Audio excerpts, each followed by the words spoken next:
Kính bạch giác linh trọng, kính thưa hai Đức thượng, kính thưa đại chúng, cháu con xin phép chia sẻ vài lời trước khi mình vào lễ. Dear most venerable, dear noble Sangha, please allow me to share a few words before our ceremony. Welcome to the Sangha, welcome to all our friends. A little bit everywhere, they're sitting at home with their Sangha.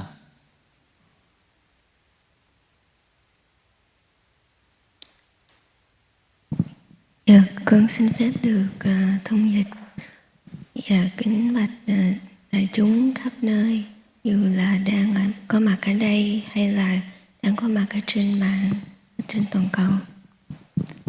We gather at this moment to generate compassion and peace.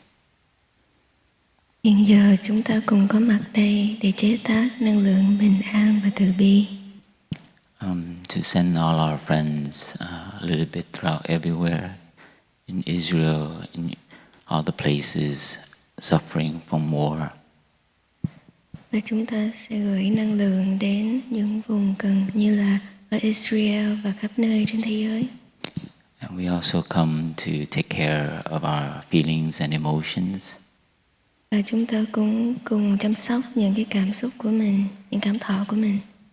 And to remind ourselves the origins of our tradition, our Plum Village tradition. Để mình cùng nhắc lại những cái truyền thống năm nay. The root of it is born from a war as well. Một cái gốc rễ của truyền thống mình xuất phát từ thời chiến tranh.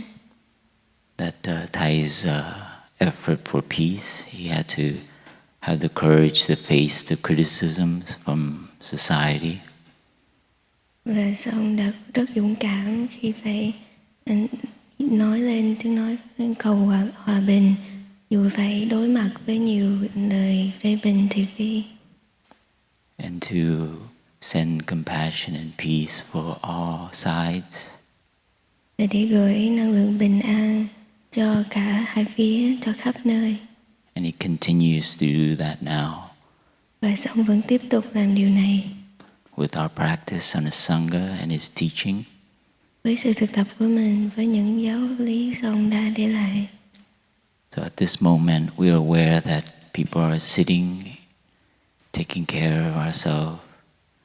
Và trong giờ phút này, khắp nơi mọi người cũng đang tự chăm sóc lấy cho mình. That we are not alone. Và mình không có cô đơn. So please sit and breathe, follow our breath, be with our body, and calm and take care of our feelings and emotions.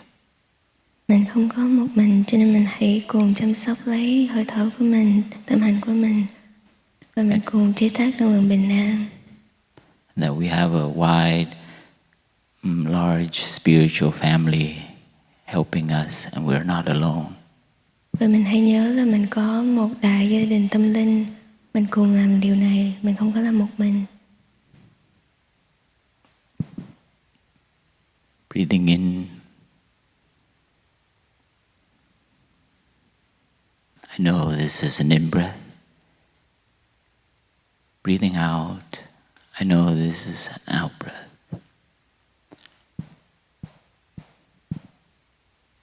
Thở vào, cũng biết đây là hơi thở vào. Thở ra, cũng biết đây là hơi thở ra.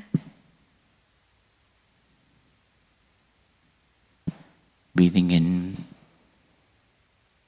I'm aware of my friends, my spiritual family, sitting and breathing with me a little bit everywhere around the world.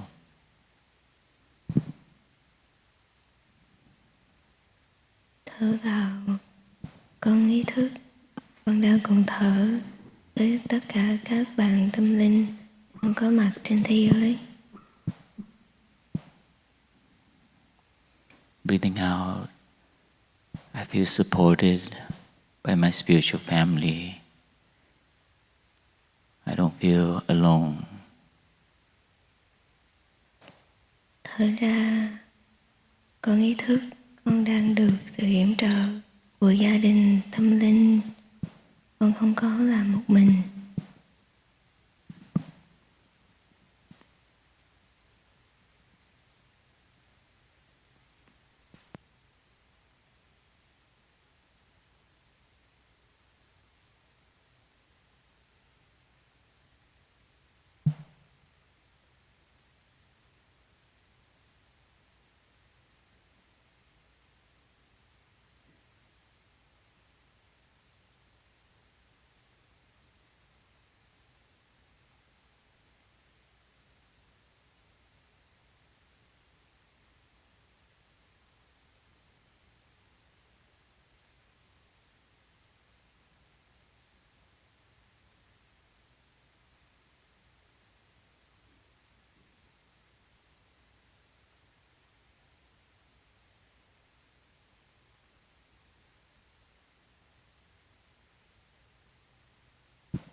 Dear Thai, dear Sangha, we also would like to use this opportunity this morning to also send energy to a few members of our family.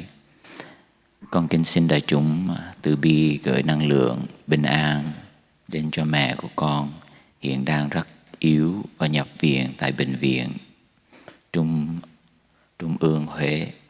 Mẹ con tên là Phạm Thị Hoa, pháp danh Tâm Nguyên Hương, sinh 1945. Con thành kính tri ân đại chúng. Con Trần Hạt Nghiêm. Con xin quý thầy quý sư cô từ bi hoan hỷ gửi năng lượng bình an và tình thương đến Phật tử Jason Phan, sinh ngày 26 tháng 2 năm 2015, hiện đang bệnh nặng, đang điều trị ở Florida. Thành kính con Hương Hồ.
thứ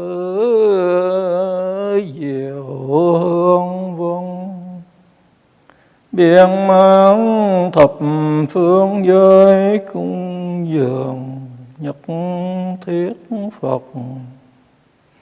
Tôn pháp chư Bồ Tát vô biên thanh văn của chúng cập nhật thiết thiên tiên. Vì khởi quang minh đời quá ư vô biên giới, vô biên thập độ trung thọ dụng tác Phật sự.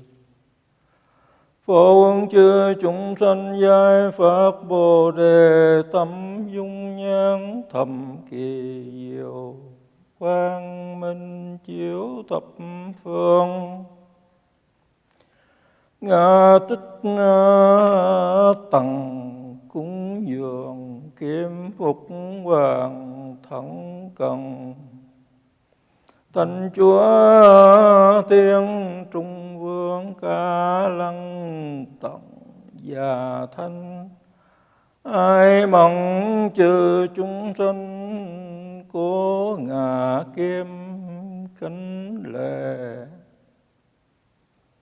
Nguyện ngày an lành đêm an lành, ngày đêm sau thời đạo an lành.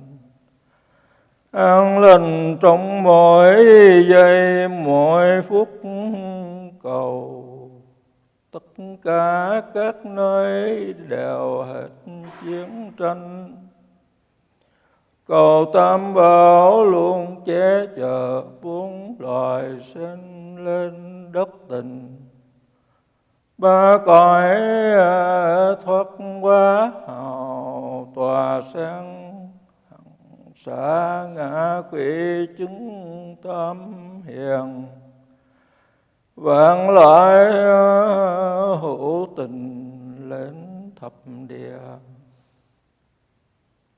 Nam mô Đức Bổn Sư Bụt Sa Ca Mâu Ni.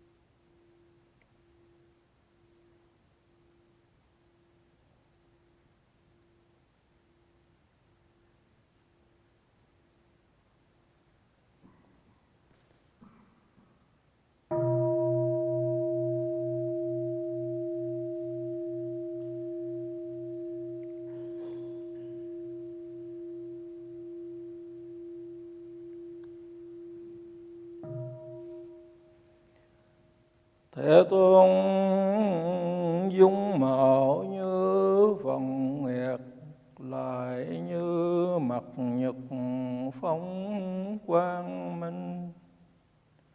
Hào quang trí tuệ chiếu muôn phương, ý xả từ bi đều thấm nhuần.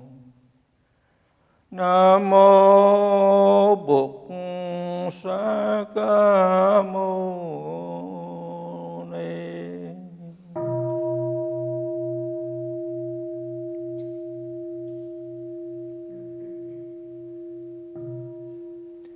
Nhất tâm kinh lễ Đức Bổn Sư Bụt Sa Ca Mâu Ni.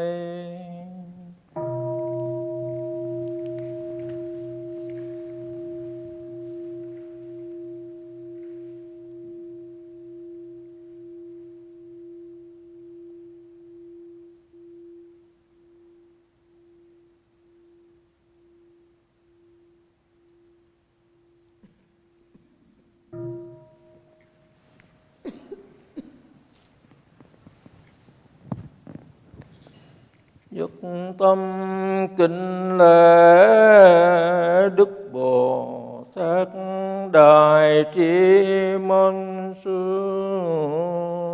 ri.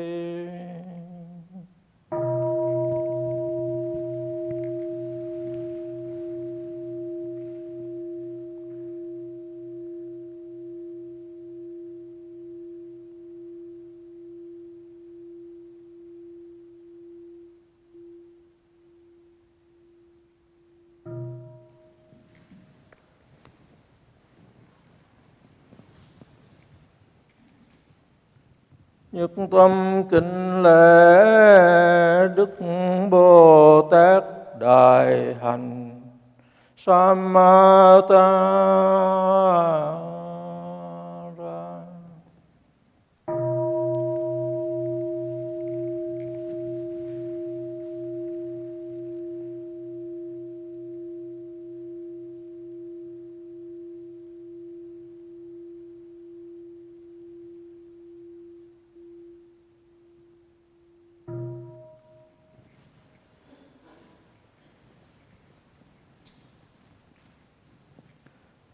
Nhất tâm kính lễ Đức Bồ Tát Đại Bi Avalokitesvara.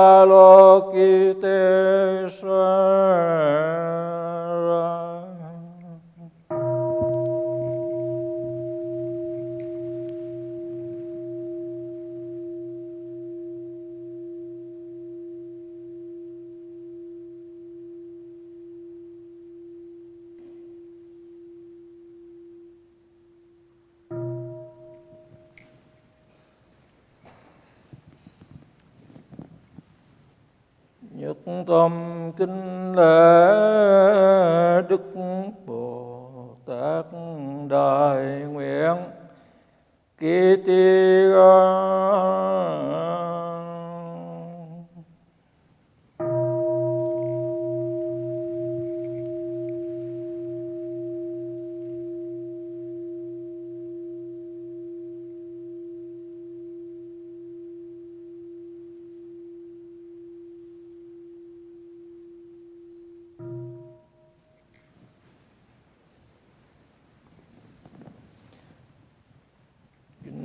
Nhất tâm kính lễ Đức Bồ Tát Thanh Lương Đại Địa.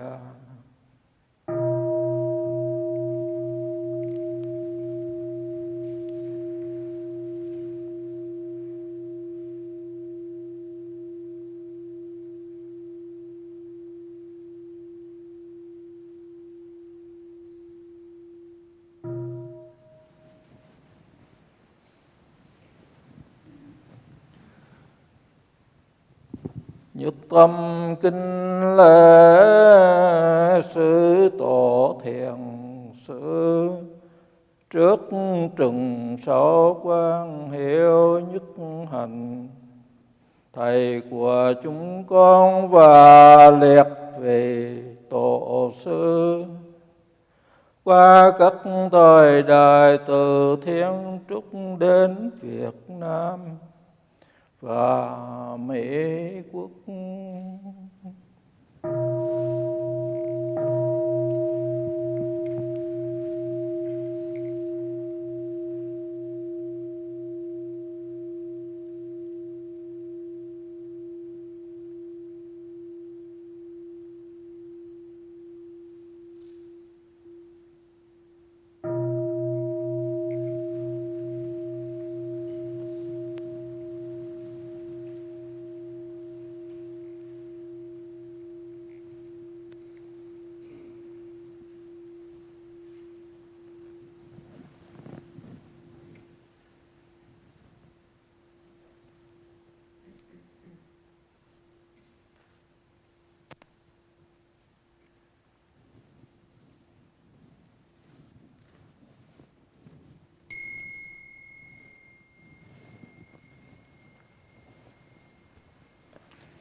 Dear Thai, dear Sangha, for those of you at home, we will continue with the ceremony. We will chant the opening verse and also the sutra, "We are truly present." In English, it will be read. It will be chanted also in Vietnamese.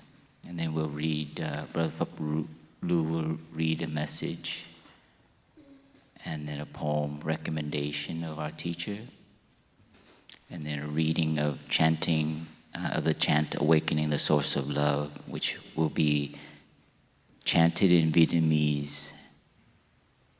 And then we will also chant the names of the Buddha and Bodhisattva and close with that. Thank you.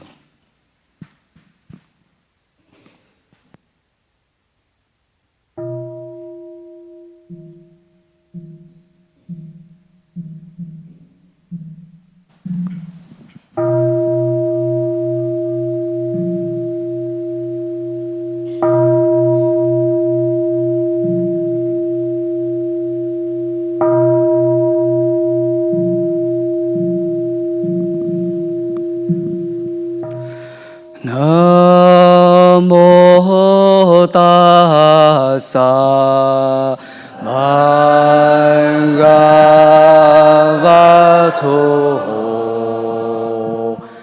arahato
Dharma is delicately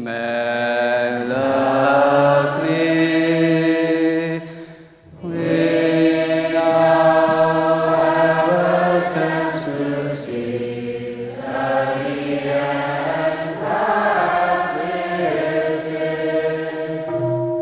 We vow to realize its true meaning. We hearts established in mindfulness. We are truly present. For sitting and walking meditation, and for reciting the sutras. May this practice center with its fourfold Sangha be supported by the three jewels and holy meanings.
Ahaya pranya para mita.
Dear friends of the International Hmong Village community, our hearts are breaking as we witness the horrific violence that is being unleashed in many parts of the world, and most recently in the Middle East, in Israel and in Gaza. We know that both Palestinians and Israelis are our siblings, our brothers, sisters, children, or family, who are being killed and who are driven to kill. In an atmosphere of violence, accusation, and retaliation, we have a tendency to dehumanize the other. Once anger, fear, and suspicion take over, it seems like there is nothing to do besides kill or be killed. Today, we shed tears as we witness our Israeli and Palestinian siblings dying, sustaining severe injuries, both psychological and physical, and losing loved ones in the hate-fueled attacks of the very few. Violence can only lead to more violence and diminish any possibility of dialogue and reconciliation. unless we go deeply within ourselves to see that human beings are not our enemies. We need a coalition of wise and courageous people in Gaza, West Bank, Israel, and in the international community who refuse to give in to this hate, a non-violent army. It is time for violence in all its many forms to end in the Holy Land.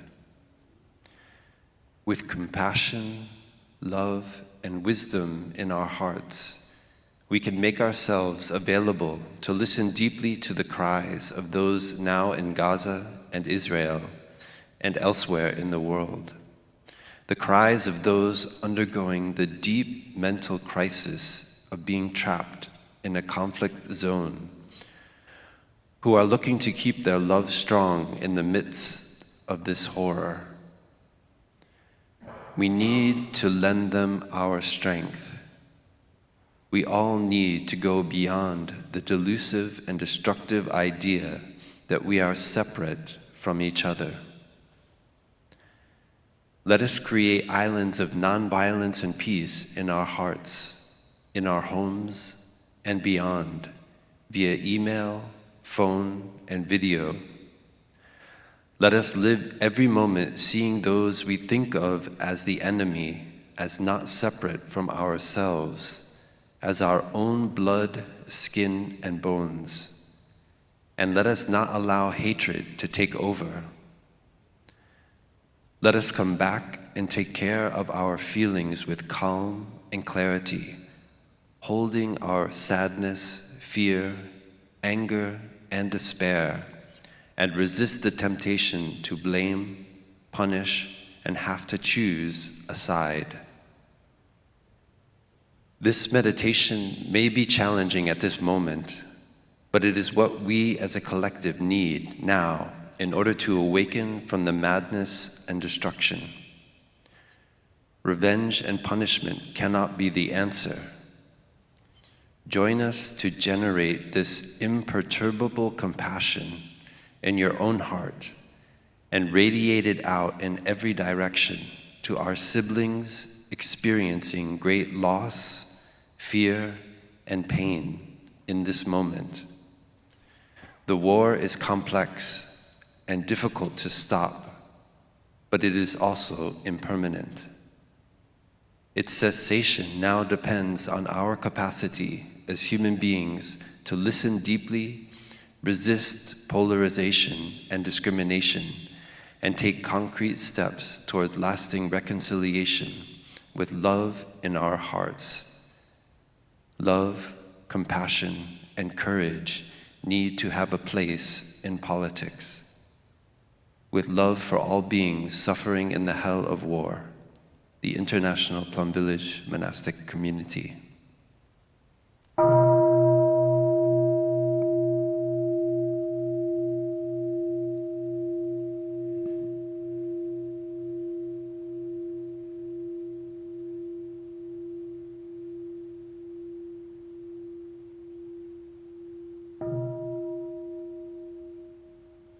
Recommendation, a poem by Zen Master Thich Hanh. Promise me this day. Promise me now, while the sun is overhead, exactly at the zenith. Promise me, even as they strike you down with a mountain of hatred and violence, even as they step on you and crush you like a worm, even as they dismember and disembowel you. Remember, brother, remember, man is not our enemy. The only thing worthy of you is compassion, invincible, limitless, unconditional. Hatred will never let you face the beast in man. One day, when you face this beast alone, with your courage intact, your eyes kind, untroubled, even as no one sees them, out of your smile will bloom a flower, and those who love you will behold you across 10,000 worlds of birth and dying. Alone again, I will go on with bent head, knowing that love has become eternal. On the long, rough road, the sun and moon will continue to shine.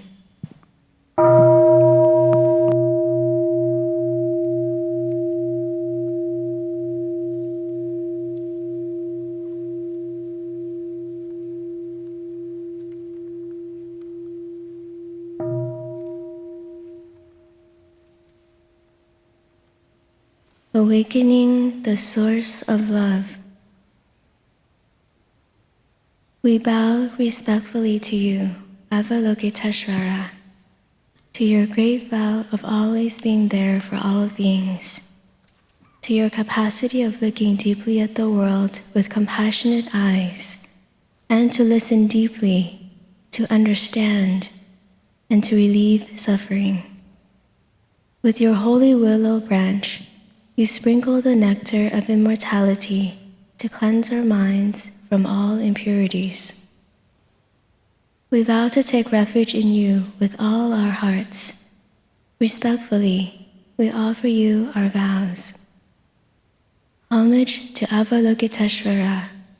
We vow to look deeply into the 5 skandhas and to see the true nature of emptiness. We vow to reach the shore of awakening, to overcome all obstacles, and board the boat of perfect understanding. We vow to be present in all 3 bodies and to realize the fruits of liberation. We vow to cultivate great compassion, to deeply understand the Tathagata's door, and to purify our minds.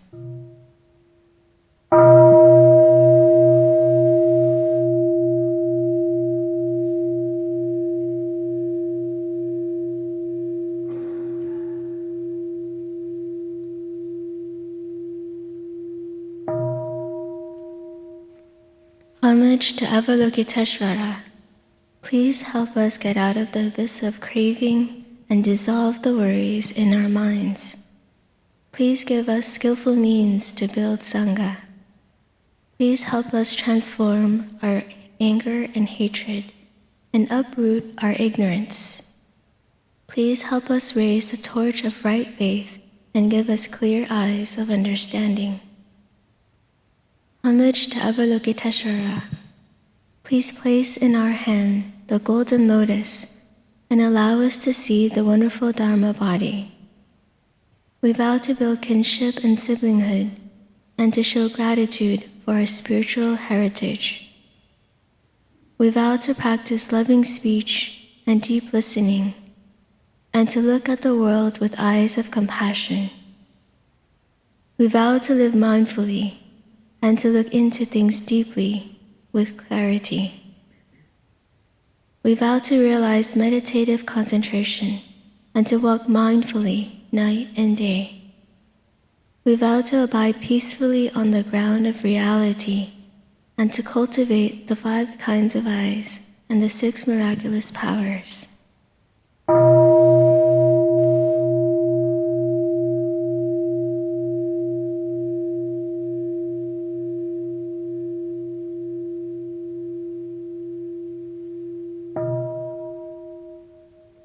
Homage to Avalokiteshvara. Please accompany us to the war zones to stop the killing and bombing, and to the places of sickness and suffering, bringing compassionate nectar and healing medicine.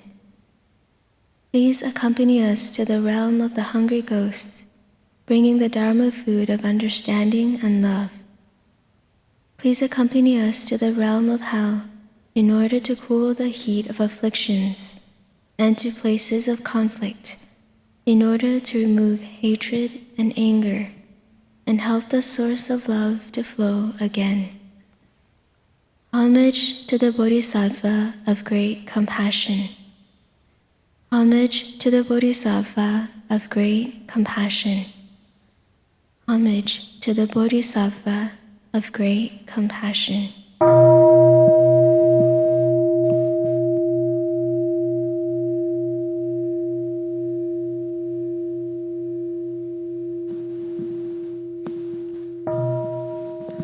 Cúi đầu kính lạy Quan Thế Âm, nguyện lớn vì đời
Nam mô Đức Bổn Sư Bụt Sát Ca Mâu Ni. Nam mô Đức Bổn Sư Bụt Sát Ca Mâu Ni. Nam mô Đức Bổn Sư Bụt Sát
con về nương tựa Bụt người đưa đường chỉ lối cho con trong cuộc đời.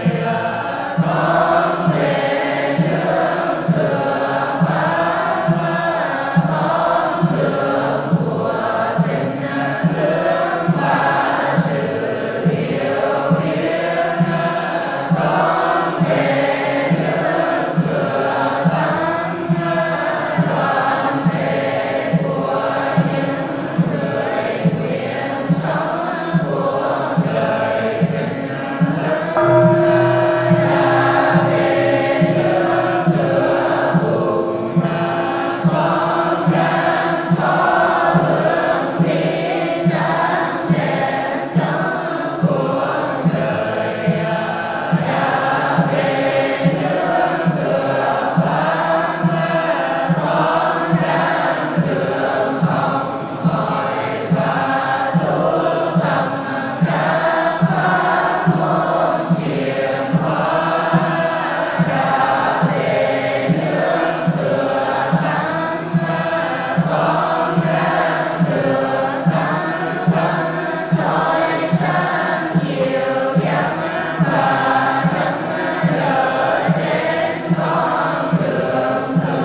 Tùng kinh thông diệu tạo công đức vô biên.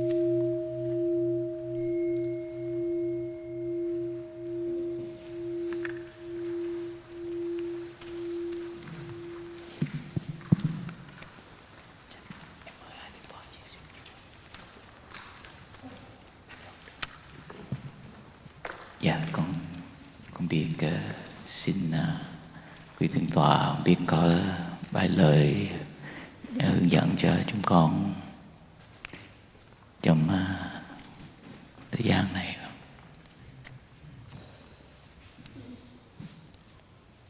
Mà nghiêm dịch là ai? Đặng nghiêm dịch nữa. Mời đặng nghiêm dịch lời của ông.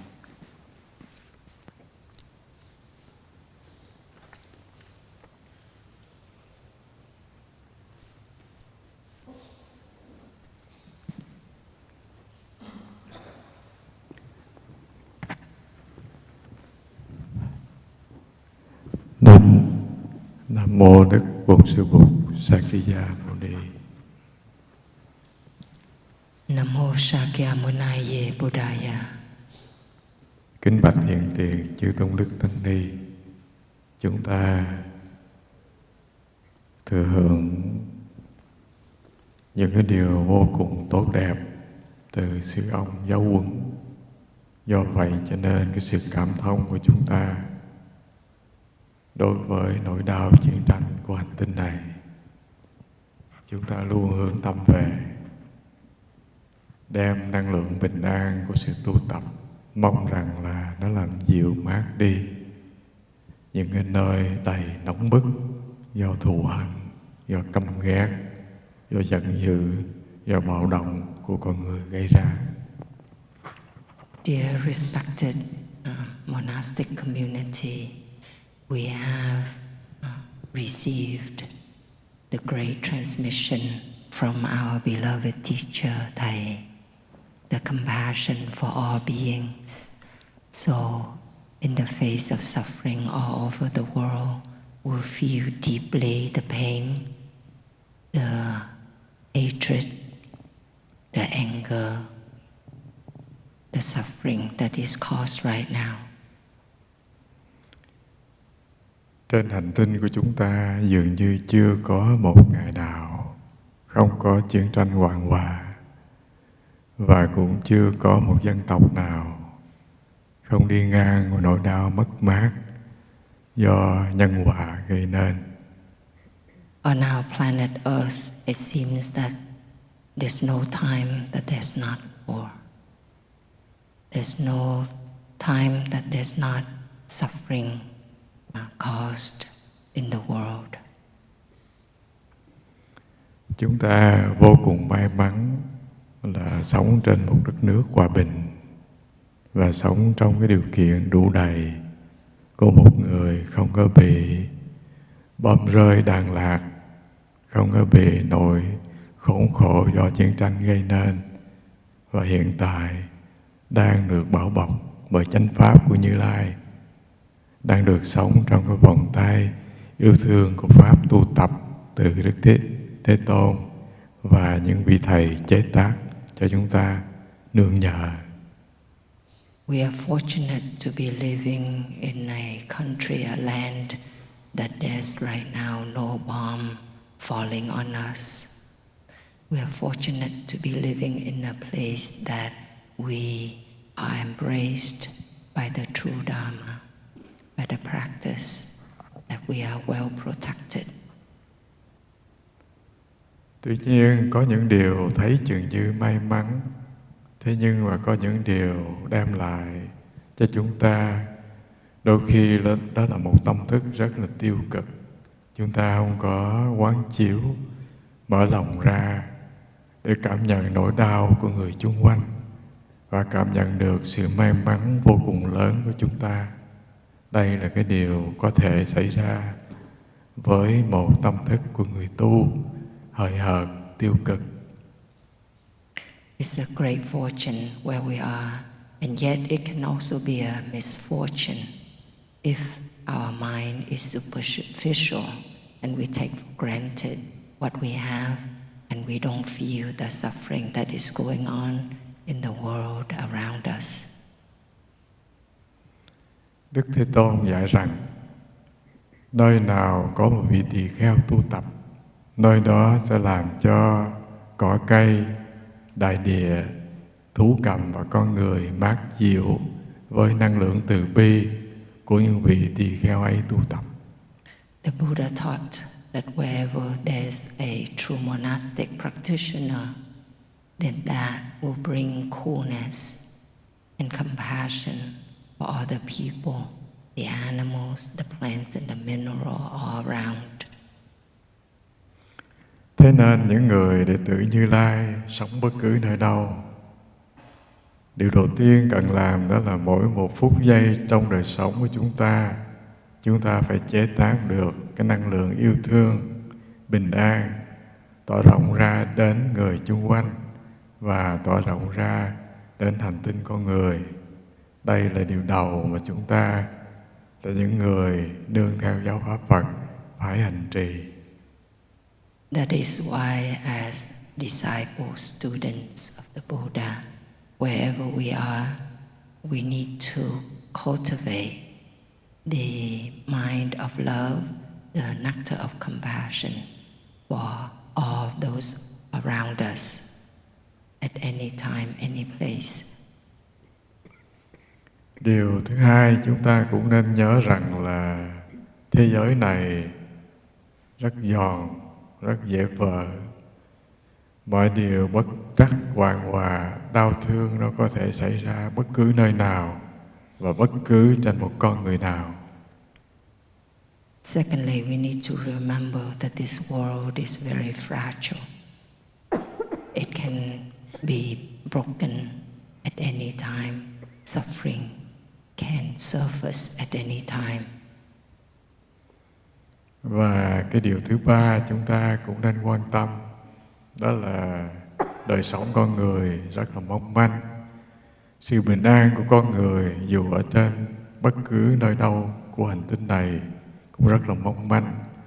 Nhớ được điều này thì chúng ta sống một ngày đáng một ngày, từng phút giây làm cho đời sống chúng ta chiếu sáng được cái năng lượng bình an và giúp mình, giúp người để một đời này không cô phụ chính mảnh đời sống của chúng ta. Thirdly, we need to remember that our life is also fragile, that our peace is fragile, and that is why we need to practice wholeheartedly so that one day of living is worth one day of living, so that we can radiate that peace, that love to all those around us, and not to betray the opportunity to practice that we are having. Và cuối cùng mong rằng đại chúng sẽ xứng đáng là những người đệ tử của sư ông và đệ tử xứng đáng của Đức Như Lai khi chúng ta còn có mặt trên đại địa này. Nam mô Sakyamuni Buddha. And lastly, I hope that all of you would be worthy to be the students of Thai, to be worthy of the students of the Buddha. Thank you. Namo Shakyamuni Buddhaya.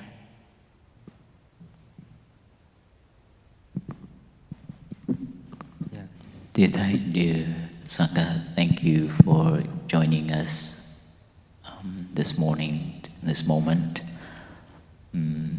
We're aware that Thai had put a lot of effort with the Palestinian and the Israeli to bring them to Plum Village. And we also, in the last a week or so, 4 of our siblings, 2 monks and 2 nuns, have also been in Tel Aviv as well as in the West Bank. In fact, they were there when the bomb started, and we heard just yesterday that the 4 of them have returned back to Plum Village. So we wish you to continue your practice to generate compassion and peace and take care of your emotions, as well as be moderate in your consumption of the media, because it can really water our seed of fear and despair. So please also take care of your emotion and take refuge in nature as well. Thank you for your practice and for all of us for being there for each other. Con kính bạch nhị vị hòa thượng, kính thưa đại chúng. Sáng hôm nay chúng ta không có giờ thiền hành. Giờ ăn sáng bắt đầu lúc 7 giờ rưỡi. Cảm ơn đại chúng.